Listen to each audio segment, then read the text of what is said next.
Hello and welcome to the Smithsonian Education Online Conference Series. It's great to have all of you with us. We are very excited about the next 3 days and all of the interaction that we'll be sharing with you and all the information that our Smithsonian experts will be sharing with you. I think you're going to find this to be a fascinating look into obviously a very important issue, one that's more than just in the news. It's something that affects all of us, and I think you will enjoy meeting the people that we've brought to the table today. The first person who we will be hearing from is Bert Drake, who is a plant physiologist and senior scientist at the Smithsonian Environmental Research Center. I will be introducing him in just a moment, but the reason we are doing these sessions live is that we would like to hear from you. So let me point out a few ways that you will be able to interact with us. One way is to submit questions or comments in the box at the left side of the screen where it says Chat Q&A. You can type in questions as we go along. We have people joining us from all across the globe, so it's possible we will not get to every question, but I will point out some ways where you can continue the follow-up and the discussion that is generated by each of the talks we'll be experiencing over the next 3 days. So that's one way to interact with us, is through the chat box on the left. Just type your message and then hit enter or return on your keyboard. Now there are a couple of other ways that you can share your thoughts with us as we go along, and that they include using your cell phone to text messages to us, and I've put up a little bit of guidance on how to do that. If you're using your cell phone, you can send the message, the word chat, and you're followed by your message to 99503. All right, do note, standard text rates do apply. It's a regular text message to 99503, but do put the word chat in front of your message and that will get to us as well. So if you're in a group today gathered around a computer and not everyone's at the keyboard and able to type questions, that's a nice way to share your thoughts with us. If you are a person who uses Twitter, a Twitterer, you could go ahead and send the word @poll, chat, and your message in via Twitter, and we'll see those come in as well. So no shortage of ways to get your thoughts in with all of us. Don't forget that in addition to the live conversation, we do have an online discussion board and an exhibit hall where further resources and conversations can take place. With that, I'd like to go ahead and get things going. We're going to go ahead and get started. Thank you all for being here. Let me point out one last thing, though. We are also pleased to be closed captioning today's event for those with hearing disabilities or for those who would like to follow along via text as well as with the audio. If you would like to disable or turn off the captions, you can click the little CC button that you will see on your screen on the lower right side, and then choose the display none option that I'm showing you here so that you can disable the closed captioning if necessary as well. But we hope that's a useful service for you. So on behalf of Smithsonian Education and all of the Smithsonian museums and units that have put together this event, I welcome you. We look forward to engaging with you. I'm going to go ahead now and introduce Bert Drake, who is someone who has been close to the issue of climate change for quite some time through his work and his research and his passion for the topic. He is normally based in Edgewater, Maryland at the Smithsonian Environmental Research Center, but today he joins us on the National Mall here at the Smithsonian Education offices to tell us the grand story of climate change and perhaps personalize it to some of the work that he is doing in the realm of working with plants. And we're going to find more about that now as I turn to Bert. Welcome, Bert. Thanks for being here. Thank you, Jonathan. It's great to be here. And on my screen, and I suppose on your screen, you're shortly going to see a picture of a wetland, and it has a beautiful caption. The caption is "Rising CO2, Climate Change, and Land Ecosystems," and that is the subject of that I work on. And I'm going to introduce this subject first by reference to the first measurements of CO2 concentration in the atmosphere that were made in the 50s. Then I'm going to talk a little bit about the Smithsonian's involvement in climate change work in the 19th century. And then I'm going to follow that with a discussion of my own work. And at the end, I'm going to give you some estimates of how you can be most effective in reducing your carbon footprint. So to begin, let's move to the next slide, which I guess is right here. We've got a steep learning curve here this morning. You're doing great, Bert. We are going to take a field trip. My work is outside, so I thought you'd enjoy going outside, and what better place to start than the lovely state of Hawaii, and we're going to go to Mauna Loa. Mauna Loa is a huge mountain. It doesn't look like much of a mountain. It looks like a big mound, but it is maybe the biggest mountain on Earth.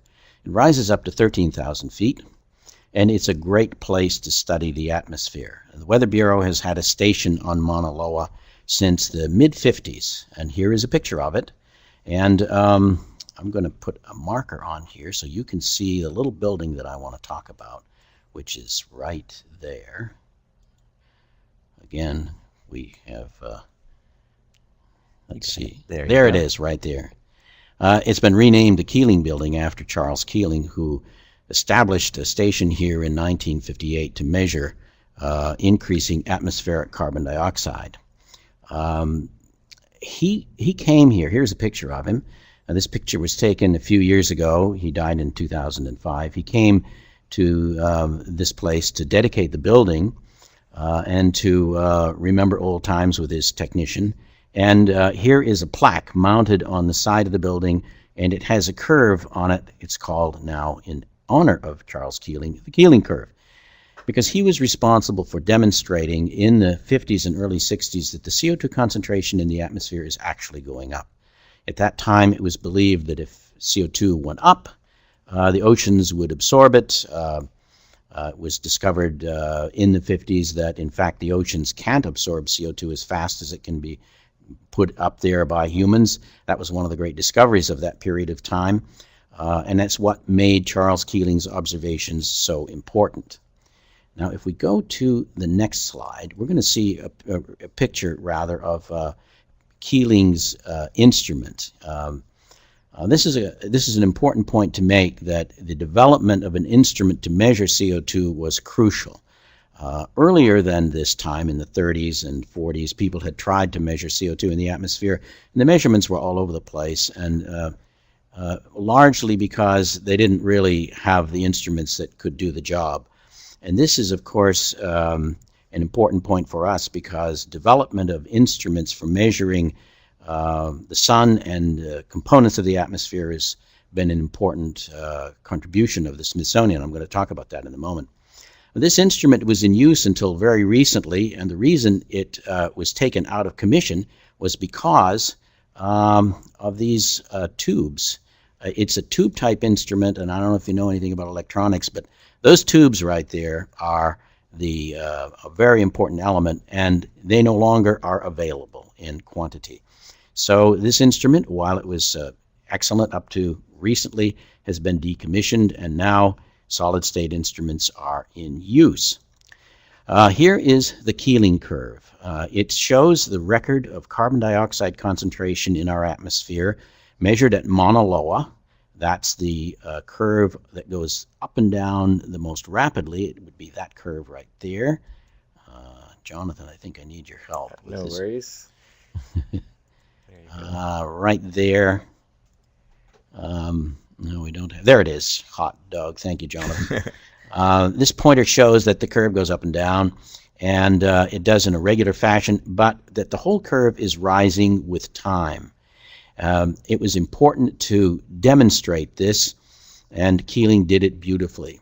The curve on the bottom, that is the red curve, is from Antarctica, and it goes up and down as well, but the shape of this curve is opposite to the one at Mauna Loa. Mauna Loa is across the equator in the northern hemisphere, and it reflects the behavior of carbon dioxide in the northern hemisphere, while the one from Antarctica reflects the behavior of carbon dioxide in the southern hemisphere.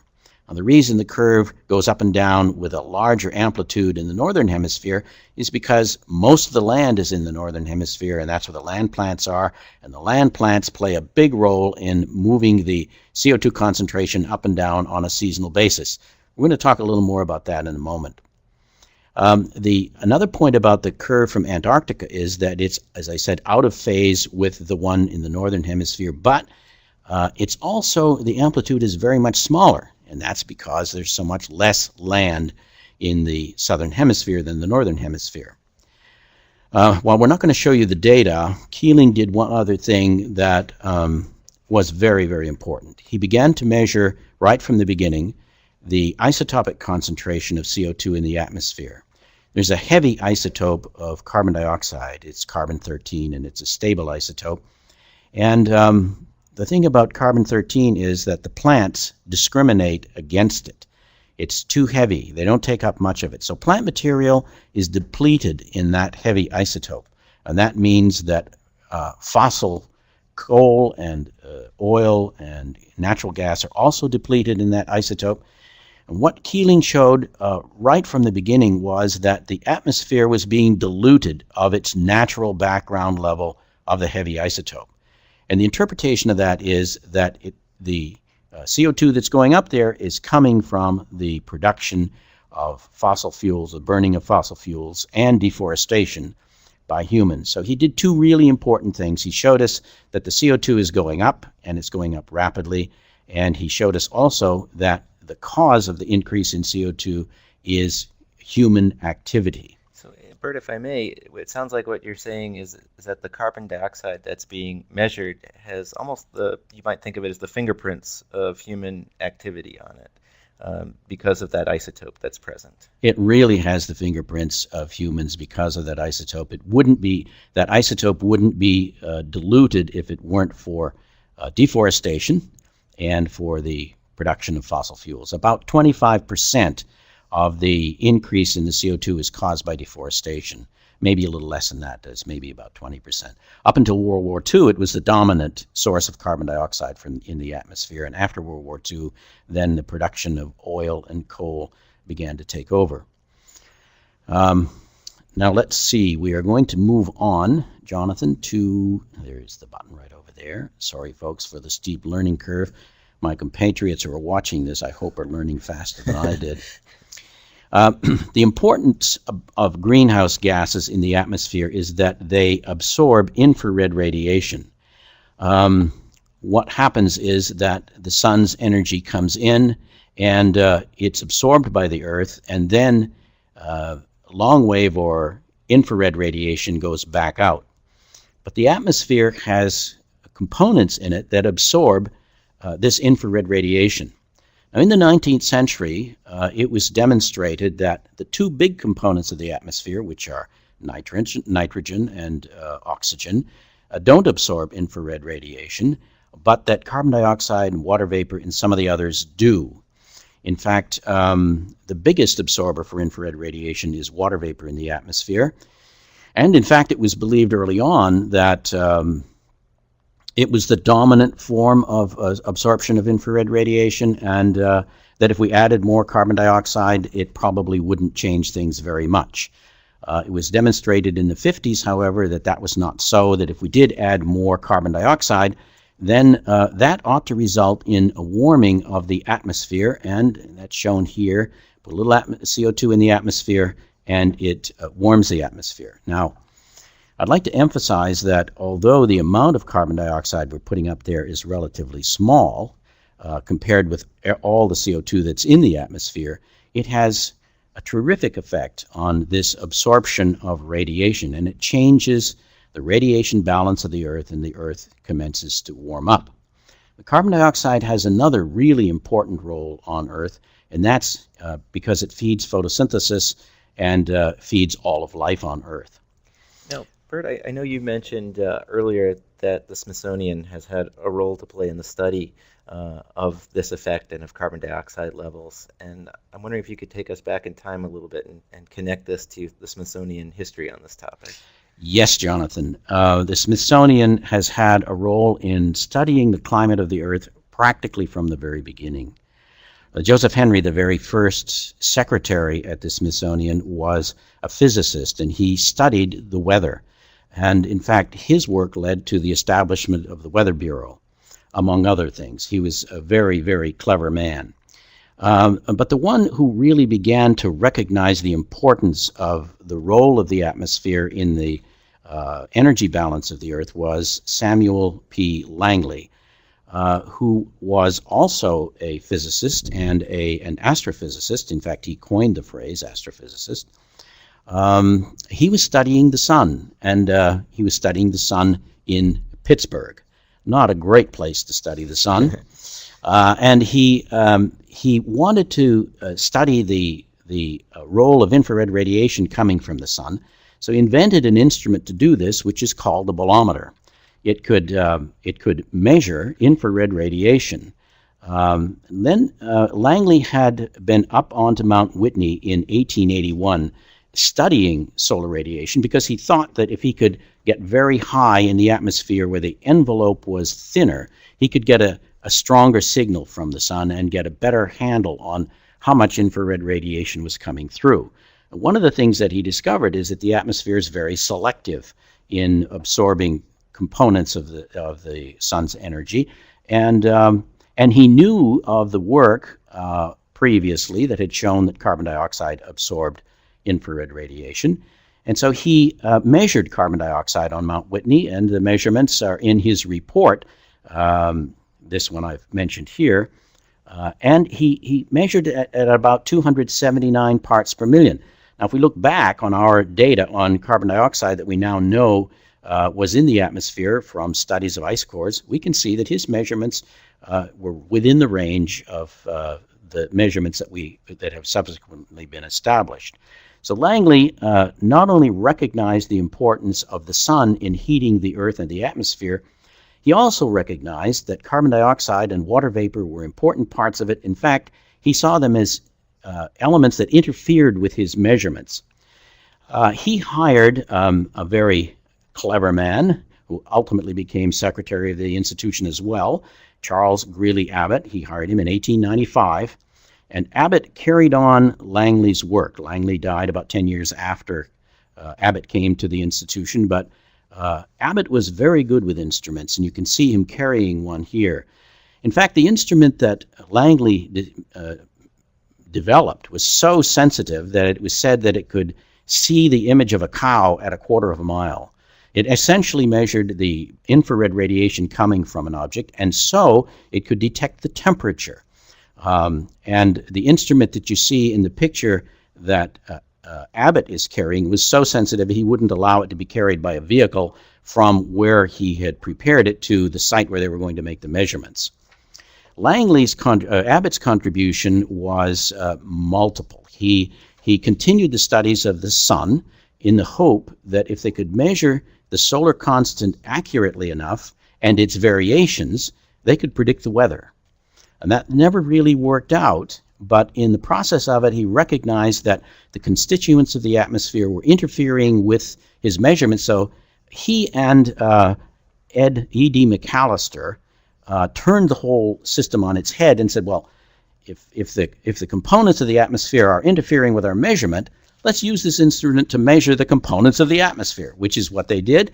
And in 1935 is a paper on the first infrared gas analyzer, and that was produced here at the Smithsonian Institution. Now, the infrared gas analyzer, as I pointed out earlier, played a big role in our understanding of the CO2 component of the atmosphere. And it was recognized at the time that there was a role to be played by the atmosphere in heating the Earth.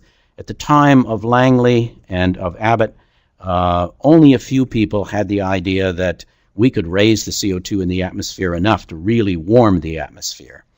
But certainly by the time Keeling came along in the 50s, it was pretty well demonstrated that we were going to have a huge effect on the climate of the Earth. And in the past 50 years, it's very clear that the CO2 in the atmosphere is changing the climate. It's actually fascinating to see how far back the studies that have on this topic have gone back, and certainly it's the Smithsonian's connection to it. We did have a question that came in a little earlier about whether Joseph Henry had a role to play in any of this, another Smithsonian figure. Joseph Henry was a very important person at the Smithsonian in establishing studies of the sun, and especially in establishing studies of the weather. Henry was fascinated by electricity, and his inventions although he never patented any of them, were very important in the development of electrical engines and in the telegraph. Henry actually used the telegraph to set up a system of observations of weather. He had, by 1860, about 600 observers around the United States looking at the weather and reporting back daily, and their reports were published in the local paper in Washington, D.C. I think maybe we're going to move on from the history of the Smithsonian to the impacts of climate change on the Earth. And of course, the icon for all of this is the Arctic and the polar bear. And later in this series, you're going to hear a lecture about the polar bear, and you're going to hear quite a bit about the Arctic from several individuals. Maybe you can mention them at this stage. That's right. A little bit later today, we'll be hearing from Don Moore and Joe Sacco at the National Zoological Park, the National Zoo, and they'll be focusing in a little bit on that. And of course, our next session is on biodiversity, and with Francisco Delmeyer, and we'll be learning more about the effects on life in general. Well, I'm going to anticipate Francisco's talk just a little bit by pointing to the fact that we have evidence to demonstrate that climate change is with us other than the physical measurements of temperature and of carbon dioxide. Here are two pictures that were loaned to me by Before you tell us where these photos were taken, I'm wondering if anyone wants to guess in what, I'll give you a hint, it's in a U.S. state. Feel free to let us know if you, in the chat box, where you think these pictures were taken, but maybe while people guess where it is, you can tell us a little about what we're looking at here. Well, we're looking at a cemetery. And the picture on the left was taken at the time of the Civil War, and obviously something is going on at the cemetery. And the one on the right is taken more than 100 years later, and there's a huge difference. And the main difference is, on the left there are no leaves on the trees. On the right, the leaves have come out, and summer is about there. That's pretty good evidence that the seasons had changed dramatically in that period of time. Now, it doesn't prove, of course, that global warming is the cause, but it's entirely consistent with global warming. We have a lot of people suggesting somewhere on the East Coast that we have Massachusetts, Philadelphia, Virginia, maybe the Arlington National Cemetery. Massachusetts. Massachusetts, in fact, Walden. And this picture is also from that area. And what we have here is some data that are taken from a diary a woman kept for all these years as to the date, the day of year. That's what's on the scale on the left, the day of year, 0 being January 1st, the day of year that wood ducks arrived back at their nests. The lady lived near a pond, and wood ducks nested in the pond, and she was fascinated by them, so she kept track every year. And this is an interesting data set for several reasons. One is it demonstrates that that records kept by people can turn out to be very, very useful.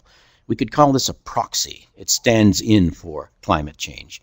Now, we don't know that the wood ducks are coming back to their nests because they know it's warmer in Massachusetts than where they've been spending the winter. In fact, we don't really know why they come back there earlier. The fact is that they do, and that's a sign that things are changing, and that the CO2 in the atmosphere and other greenhouse gases is having a huge effect on the climate of the Earth. Real quickly, it's interesting to note that's an example of an average citizen looking out her window, keeping a logbook of changes she observes.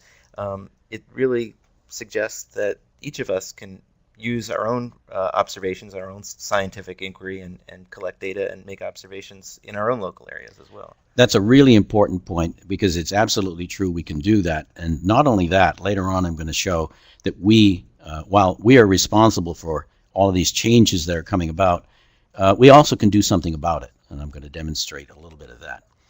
But I wanted to just say that recently, this year, in June, is published a big report by the U.S. government called Global Climate Change Impacts in the United States. And you can go to the website on your screen and get this report, and you can read about the numerous impacts that climate is having, as well as the predictions of the changes in temperature into the future, and a lot of the basic science that has established that climate change is here and that there is a solid basis for it. So that's the report. You can go to that. And another large one that we don't mention, but which I would like to mention, is the International Program on Climate Change. You're going to hear that throughout these talks. I think everybody will mention it in one time or another. That if you Google the IPCC, you'll get lots of information about climate change. That's more or less the Bible on the subject.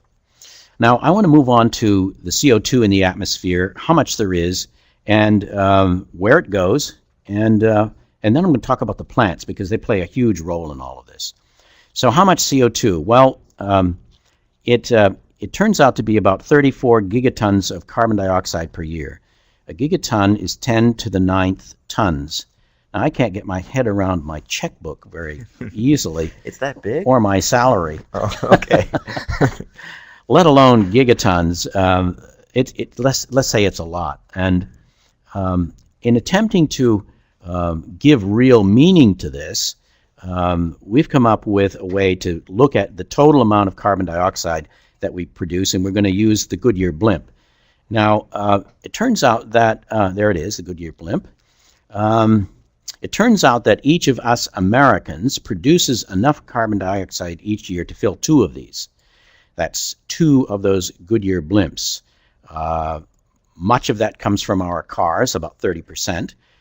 By the way, a little factlet that you might like to know: if you drive a car, an average car, which gets about 20 miles per gallon, you put up a pound of carbon dioxide into the atmosphere for each mile you drive. That's a pound a mile. So if you drive the average that the American driver drives of about 12,000 miles a year, you're putting up about 12,000 pounds. And the weight of all that CO2 that you put up is equivalent to the weight of 4 African elephants. Now that would fill as a gas 2 of these Goodyear blimps. So we ask, suppose we put all those blimps together and we allowed them to cover the land. Now here is a really good question. 34 gigatons of carbon dioxide. I know there are some people out there who are very quick with mathematics, and each human American puts up 2 of those Goodyear blimps. How much area of the United States would you guess all of those blimps would cover just from what an American produces? Go ahead and share your guesses with us in the chat box on the left. You can answer that question by saying maybe what state would be filled, or what states. What county? What county? Right. We don't want to give them the answer straight away, Jonathan. It was a little close. Okay, well, you've had enough time. Here we go. All of the carbon dioxide we produce in the U.S. would cover that much of the southeastern United States. As they say on radio, though, but wait, there's more. If we add in everything else that the rest of the world produces, it covers, whoops, Jonathan, it disappeared. No, you're good. Go right ahead, right there. Right there, all right, okay. Too much going on here for me, folks. Here is the amount of carbon dioxide produced by everybody else on Earth. It covers all of the United States east of the Mississippi and the state of Texas as well. And of course, that was true about 4 or 5 years ago. There's more been produced. And now the United States is no longer the largest producer of carbon dioxide on an annual basis. It is now China. But together, the United States and China account for about 40% of the carbon dioxide that's put up into the atmosphere. Well, that's great, but the next question we want to know is what happens to it? So where does the carbon dioxide go? And the first answer is that about half of it, a little less than half, remains in the atmosphere, and that's the problem. So the atmosphere is increasing at the rate of about 3.5%, at the rate of about 2.2 parts per million per year, but a very large part of it is removed by natural sinks. The other half is removed by the oceans and by the land. Now, the oceans take up about a quarter, and the land removes about 30%. Now, the good news, of course, is that natural ecosystems are helping us with this. They're taking up about half of what we're putting up there.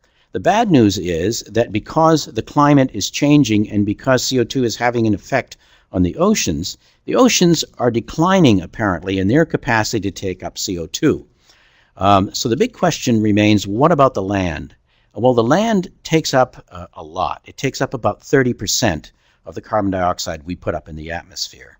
And we can put a number on that. It's about $500 billion a year worth of carbon dioxide if we value carbon at the rate that it's being traded, say, in Europe on the market over there.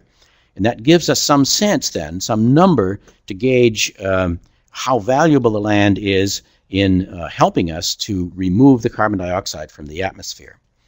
Now, in the next part of this talk, I want to begin to focus more on the land.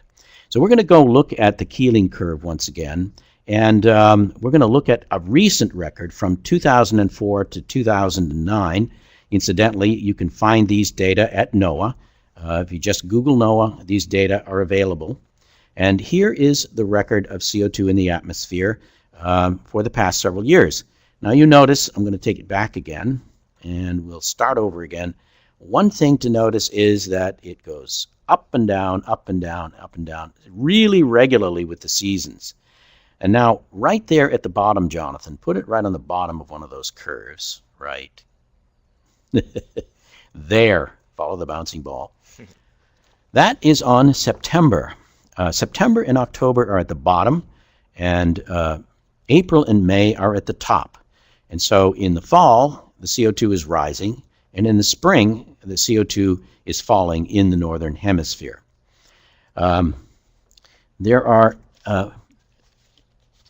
This is a very interesting thing because it says that the vegetation is really capable of taking a lot of carbon dioxide out of the atmosphere for us. And when it was recognized that we had a problem with CO2, a lot of people looked at this and said, well, what about the land? Couldn't we manage the land to take up carbon dioxide? Well, that question, of course, has a lot of small questions behind it. And what it means is that we're going to be looking at how plants can take up carbon dioxide. So let's look at some plants. Here is a soybean plant grown at 350 parts per million. Incidentally, that 350 parts per million existed in our atmosphere after I had started my studies in 1985. It was 340 parts per million at that time. It's now 12% higher than when I started my studies. So here are two plants. This one on the left grown at normal ambient CO2 at the time, and the one on the right grown at a level of CO2 that we expect to occur during this century. Now, you don't have to look too carefully to see that the one on the right is quite a bit bigger than the one on the left. They're only 18 days old. And the one on the right has more leaves than the one on the left. It has a lot more roots than the one on the left. Things that you can't see, however, are that this plant on the right used most of its resources more efficiently than the one on the left. And the big resource it used a lot more efficiently is water. To get the plant on the right to grow as much as it did didn't require nearly as much water as to get the one on the left to grow as much as it did. In fact, the rule of thumb is if you double the CO2, which we did in this case, you double the water use efficiency. That's a really big deal. But other things are used more efficiently as well, nitrogen and some other of the important elements in the plant's environment, not the least of which is light. And the plant uses light much more efficiently with high CO2. So now, with all of this good news, why wouldn't you just predict that if the CO2 goes up in the atmosphere, that it would be really good for plants? Well, there's good news and there's bad news. And the good news is that that's probably true. It's probably going to be true that it'll be really good for plants.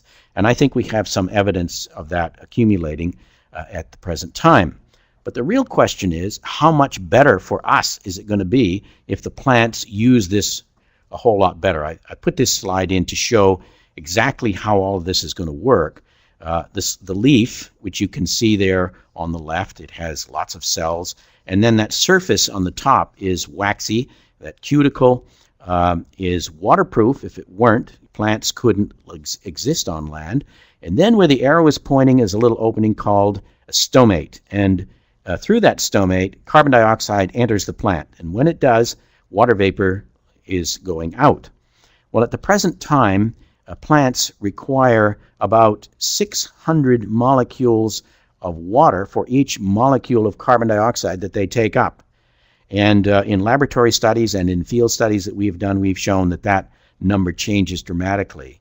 The amount of water that they need goes down by about half if we double the CO2. Now, that's a really important point. 2 or 3 other important points to look at here, one of which you'll hear about later from Scott Wing, is that the number of these little stomates in the surface of the leaf is dependent on how much carbon dioxide there is in the atmosphere. So as the atmosphere has come down over the past 400 million years, the number of stomates in the leaves that we find in the fossils has been changing. It's been decreasing with time. And we can show in our experiments, in fact, that the plant recognizes how much CO2 it has, and it can decrease or increase the number of stomates it needs depending upon what the CO2 in the atmosphere is. We have an interesting question from Luis in Serbia, who would like to know, would excess carbon dioxide eventually reduce the efficiency of photosynthesis? Yes, the photosynthesis goes up to a certain level and then flattens out, and it doesn't increase any further.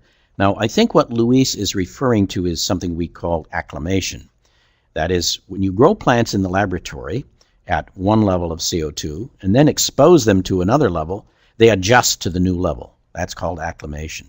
If, for example, you grow plants at, say, 300 parts per million and then look at their photosynthetic capacity, if you raise the CO2, the capacity to do photosynthesis goes down. Now, it was such thinking that suggested that maybe the plants wouldn't be much use to us in the future, because most laboratory studies in the 60s showed that the plants acclimate to the CO2. So as a result of this big question, we were able to persuade the Department of Energy to give us enough money to go out in the field and find out if in fact the plants acclimate to the CO2 or if in fact they continue to grow in higher CO2.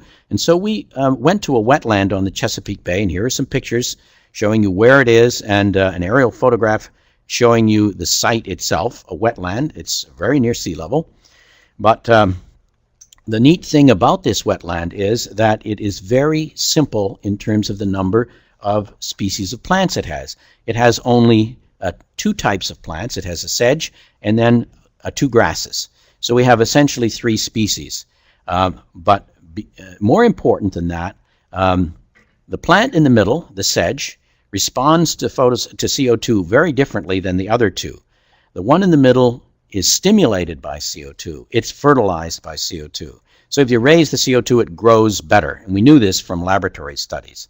The other 2 are more or less insensitive to the CO2. That's because they developed a photosynthetic apparatus that essentially floods the sites in the chloroplast with carbon dioxide. And raising the CO2 around them doesn't improve photosynthesis very much at all, if any. So we had a natural laboratory where we had places where there were only the plants that can't respond, only the plants that can respond, and then we had a place where they mix themselves. So we could look at the responses of the plants, and then this gave us a really great tool to begin to look at other effects on the ecosystem, such as nitrogen fixation, the presence of litter consumers. In fact, the whole ecosystem study could be done here in these small chambers that you see at the bottom. The picture at the top right looks like it could have been taken yesterday. This system floods periodically from high tides in the spring, so this is not a great place to study what's going on in the soil, because the flooding complicates the issue tremendously. So we subsequently went to a study site in Florida at Cape Canaveral. There's where it's located in Florida. And the reason we went there is because we had access to a miniature forest. Here's a picture of the study site in Florida. It is dominated by 3 species of oaks. It turns out in the end that one of them responds vigorously to CO2, and one of them is inhibited by the CO2, and one doesn't respond very much at all. So we established our study site there, in part because this system is nutrient limited, and we wanted to examine the question, if you don't have a lot of nutrients, can you still get a response of plants to the CO2? It's at a very high temperature. The average temperature is around 30 degrees, and sometimes it gets up around 40 or 50 degrees inside our chambers. So high temperature was important because much of the Earth is at what we would call high temperature. It's subtropical. That was important as well because we think that the subtropical zone is going to be largely affected by climate change. It's a woody perennial system, so we could see the leaves fall off and then watch what happened to the nutrients in the soil. But finally, it's fire dependent, and the Kennedy Space Center was going to burn this site. So we did a pilot study, figured out how to do the study. They burned it, and then we began to construct our big chambers. There you can see a picture one in the lower left with the engineer, David Johnson, who's standing there to give you some sense of the scale. Here's another guy. He has in his hand a very sophisticated scientific instrument. It's a caliper. And once a year we go out and measure the diameter of all the plants that are there, and that tells us how much growth has occurred. But we have to use very sophisticated instruments there. Dr. Frank Day down at Old Dominion University and his students studied the roots of these plants by putting tubes in the soil and putting a camera into the soil and measuring the growth of the roots. And finally, at the end of the study, we used ground-penetrating radar to study how much carbon had gone below ground. And of course, on launch day, we had no trouble getting people to come and help us. The sum and substance of all of these studies that we have done over the past 20-plus years is that we demonstrated clearly that the plants will absorb a lot of carbon dioxide. That is, they will take it up. But then what will they do with it? Will they put it into leaves, into shoots, into roots? It looks like they're going to put most of it below ground, but the fate of it after that is not so clear. We expect that different ecosystems will respond very differently to rising CO2 and climate change. And what I would like to do now is take you on another field trip, kind of a grand tour around the Earth to show you where some studies on of the effects of CO2 are going on. And here is a picture of the globe. And I'm going to take you first to northern Norway. Now we have to get our little green arrow back. Jonathan, is that it? Yeah, I got it for you. Great. You had it. I'm thinking somewhere up here. Okay, right there. You can see a little bump sticking out on Norway. Well, that's Andøya. And at the Andøya rocket range, we have established a site for looking at the emissions of carbon dioxide from the soil. There's an awful lot of carbon in the Arctic. If you look at the amount of carbon in the soils above 60 degrees north latitude, it's at least 30% of the soil carbon on Earth. There's a lot of carbon there.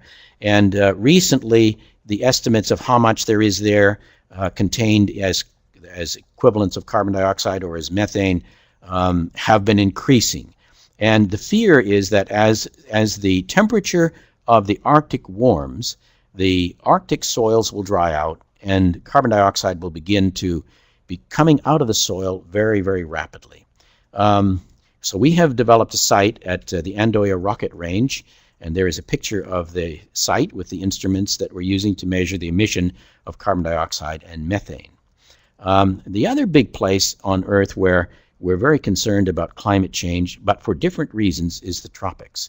Here, it's warm. The plants contain much of the carbon that's in the whole ecosystem, so it's tied up in green active tissues. And here you would expect the high CO2 to have a huge effect on the plants, except for one huge problem, and that is the fear of drought. Drought is one of the major consequences of climate change, and if, in fact, this system begins to dry out as predicted, if the subtropics expand into the tropics, it will reduce the capacity of the tropics to take up the 30% of carbon dioxide that we now think that the globe is consuming, largely in the tropics, as a result of increasing CO2 and climate change. I'd like to mention in this context that deforestation is reducing the capacity of the tropics to take up carbon dioxide just about as fast as the increase in CO2 in the atmosphere is stimulating the ability of the plants to take up CO2. So I want to go back now to this little exercise that we had before, where we showed you how much carbon dioxide is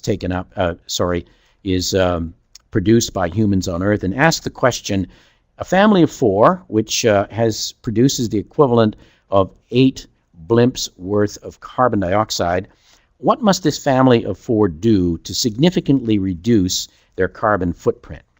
Well, we've divided the blimps up into various parts. The dark blue part is representing the amount of CO2 that family produces as a result of transportation, the family car, airplane trips, and so forth. The pale green color, or aqua color, is the amount of CO2 produced as a result of household activities, such as running your television, running your TV, and the rest of it, the gray part, is all of the CO2 produced in producing electricity, in producing all of the things that we need to sustain us here at the outset of the 21st century, where we require energy at the rate of about 10 kilowatts for each of us. So here we go. Suppose we decide to do something at home, like replace our electric heater with a solar water heater. And that's doable, it's even affordable, and there are subsidies for that, so that's one thing we could do. Another thing is we could replace all of our incandescent lamps with compact fluorescents. Now suppose we did that alone, and that's our contribution. How much of our footprint can we reduce? Well, it turns out to be about 0.4 blimps. So we've made a little bit of headway, but not a great deal. On the other hand, suppose we decide to swap the old family clunker, which gets megagallons per mile, or maybe 15, 16 miles per gallon, for something really special that would get, say, 50 miles per gallon. That will have a bigger effect. We can actually reduce our footprint about 3 times as much as just changing light bulbs and heating the water. But the big one, of course, is electricity. About 50% of our electricity comes from the production of coal, which produces a lot of carbon dioxide.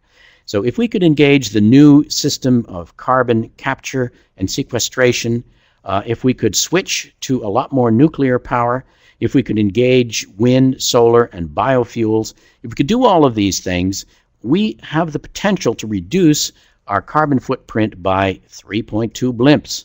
And that's what that looks like. So we really can do something about the increase in CO2. We are the cause of it. But if we are going to, we have to recognize we have a problem. And we're also going to have to pay attention to what we do to the land plants, because they are helping us out right now a great deal. And it looks to me like Jonathan is giving me the hook. Not yet, not quite. I want to take a few of these great questions that have come in, so you're not off the hook yet. Okay. What will happen in the future with carbon dioxide is a question from a group of middle school students in Robert Van Wyck Middle School. There's about 35 of them watching you today. So they're asking you to look forward a little bit here in terms of the actual carbon dioxide levels. What do we know with certainty about the future, and what don't we know with certainty? Well, we are quite certain that humans are going to continue to put carbon dioxide into the atmosphere. And the rate at which we are producing carbon dioxide is increasing dramatically.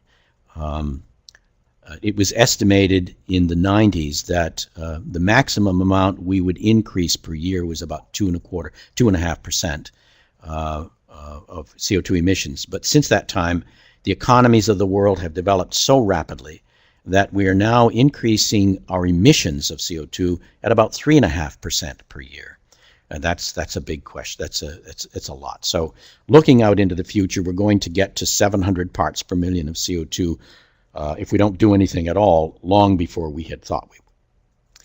Bert, there was a question about the effects of the insects or the animal life in the area where you're doing your research. And I'm wondering, in fact, that we have a photo of you holding one such form of life. What's going on here, and why is this relevant? Well, Jonathan, this is a really interesting question. Insects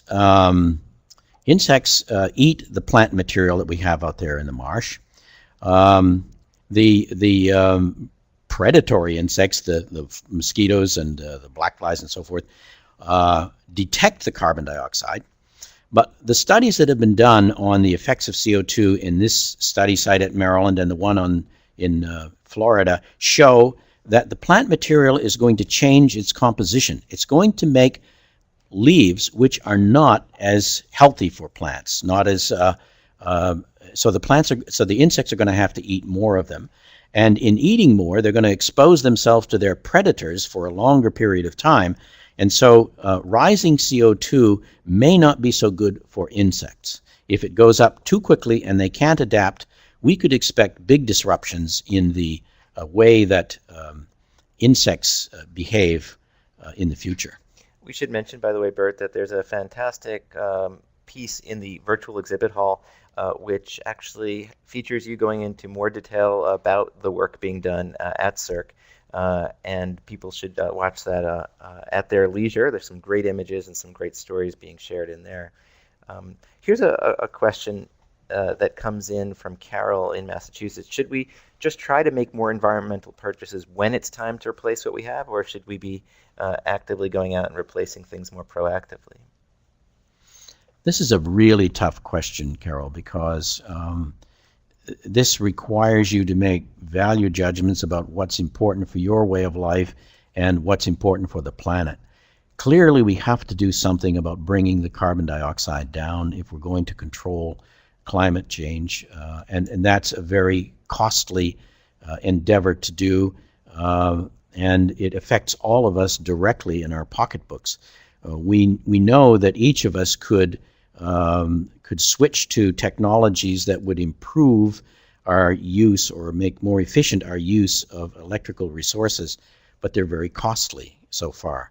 And so there's always the trade-off between what can you do in terms of conservation and what is best for the climate of the Earth. We're going to sneak in one or two more questions and then pause for a moment or two before we introduce Francisco Delmeyer. This question came in from Robert in Manitoba. Do you have a sense as to how much CO2 is caused by volcanoes and tectonic shifts? Well, geologically, over the years, CO2 comes from within the Earth, but in the short term that we're talking about here of decades to centuries, the amount of CO2 coming from volcanoes is a very small fraction of what we're actually putting up there in the atmosphere. What's going up there on an annual basis comes from human activities, either from deforestation, largely, or from cement making, or from the combustion of fossil fuels to make energy. Jonathan, that question that was asked before by what are the trade-offs between buying something now or buying something later is a really terrific question. And I think that question ought to be held until the final session when Len Hirsch is going to have a discussion of all of this program. And that question might be one of the interesting wrap-up questions that he could tackle. Great. And there are a few other questions here, like the one from Luis about the role that plankton plays. That would be a great question as well for Nancy Knowlton, who will be speaking with us in the coming days as well. So you'll want to check out that presentation. I would like to encourage everybody to, at your leisure, continue this discussion in the discussion section of the site. You can continue to post your questions for each other and for the team here at Smithsonian Education and our presenters. We will be passing through the discussion board over the coming days and weeks and continue to engage you in this important dialogue. Here's a real tricky one that we're going to wrap on, and I know it's not a short answer, but let's see if you can give us the 10-second answer. Sylvia asks, have we reached an irreversible point? This is a terrific question, and the answer is we don't know. We really don't. We fear that there are certain tipping points in all of this. The Secretary of the Department of Energy, Secretary Chu, mentioned recently that one of those tipping points is likely to be the Arctic. If we raise the temperature enough that the carbon dioxide commences to come out of the Arctic at a point where our efforts to reduce CO2 are overwhelmed, that may be one of those irreversible places that we get to. James Hansen has mentioned Greenland. There may come a time when we will have caused melting on Greenland to proceed so far that we can't reverse it.